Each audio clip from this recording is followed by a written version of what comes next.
Matiari M6 motorway mega corruption scandal के हवाले से ॿुधाईंदासीं। असाब अदालत नेब की दरख़्वास्त ते महफ़ूज़ कल फ़ैसिलो ॿुधाए छॾियो आहे। बिल्कुल नाज़रीन, अवांखे अपडेट कयूं त अॻूणे डीसी अदनान रशीद, अॻूणे असिस्टेंट कमिश्नर मंसूर अब्बासी ऐं सद ताबिश जो वधीक रिमांड नथा ॾेई सघूं। नैब अदालत खे आगाही ॾिनी आहे। अवांखे ॿुधायूं त अदालत पारां नैब जी जांच टीम खे जेल में वञी जवाबदारनि खां जांच करण जी इजाज़त ॾिनी वई आहे। जुडिशियल कस्टडी में जेल हवाले थियल समूरनि जवाबदारनि खे अदालत में पेश कयो वियो।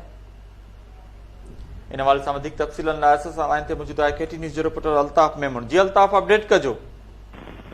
जी बिल्कुल, मटियारी मोटरवे मेगा स्कैंडल जो मामलो है जो इंसाफ अदालत में अॼु ॿुधणी थी हुई। नेब जी दरख़्वास्त ते इंसाफ अदालत जो महफ़ूज़ कयल फ़ैसिलो हो अॼु ॿुधाए छॾियो आहे। नेब पारां जेको आहे सो जुडिशियल कस्टडी में जेके जेल हवाले थियल अॻूणो DC अदनान रशीद, अॻूणो असिस्टेंट कमिश्नर मटियारी मंसूर अब्बासी ऐं सिंध बैंक जो अमलदार सैयद ताबिश शाह उनजे रिमांड जी इस्तदा कई हुई, जंहिं ते ॿुधणी थी। ॿिन्ही धुरियुनि जा दलील ॿुधण खां पोइ इंसाफ अदालत हैदराबाद जेको आहे फ़ैसिलो महफ़ूज़ कयो। अॼु अदालत उहो फ़ैसिलो ॿुधाईंदे ऐं चयो त वधीक जेको आहे सो जवाबदारनि जो रिमांड नथा ॾेई सघूं, जॾहिं त जेका जांच टीम आहे नेब जी उहा जेल अंदरि जेका आहे उहा पंहिंजी जारी रखी सघे थी, पुछा ॻाछा करे सघे थी।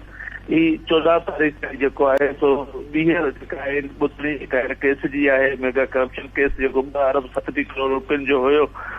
उनमें जेको आहे सो ही ॿुधणी थी, तंहिंखां पोइ 14 मार्च ताईं ही ॿुधणी मुलतवी कई वई आहे। हिन केस जे हवाले सां बाज़ाब्ता तौर हिन महिल ताईं रेफरेंस जेको आहे उहो दाख़िल न थी सघियो आहे। ही जेको आहे जुडिशियल कस्टडी में जेल हवाले थियल जेका समूरा जवाबदार हुया उन्हनि खे अॼु अदालत में पेश कयो वियो ऐं पेश थियण खां पोइ अदालत जेको आहे सो ही जेको आहे सो फ़ैसिलो ॿुधाए नेब जांच खे पाबंद कयो त हू जेल अंदरि जेके जवाबदार आहिनि, जेके अॻी एंटी करप्शन कोर्ट पारां जेके आहिनि उहे जुडिशियल कस्टडी में आहिनि, उन्हनि खां जेल अंदरि ई पुछा ॻाछा जारी कई वञे, जॾहिं त हुनजो वधीक रिमांड नथो ॾेई सघिजे। अॼु ॿुधणी थी आहे, जेका वधीक ॿुधणी जेका आहे 14 मार्च ताईं मुलतवी कई वई आहे ऐं हिन केस जे हवाले सां वधीक जेको आहे सो रेफरेंस दाख़िल न थी सघियो आहे। ही केस जेको एंटी करप्शन कोर्ट खां जेको आहे सो ताज़ो ई इंसाफ अदालत ॾांहुं मुंतक़िल थियो। जी, वॾी महिरबानी अपडेट करण लाइ अल्ताफ मेमन।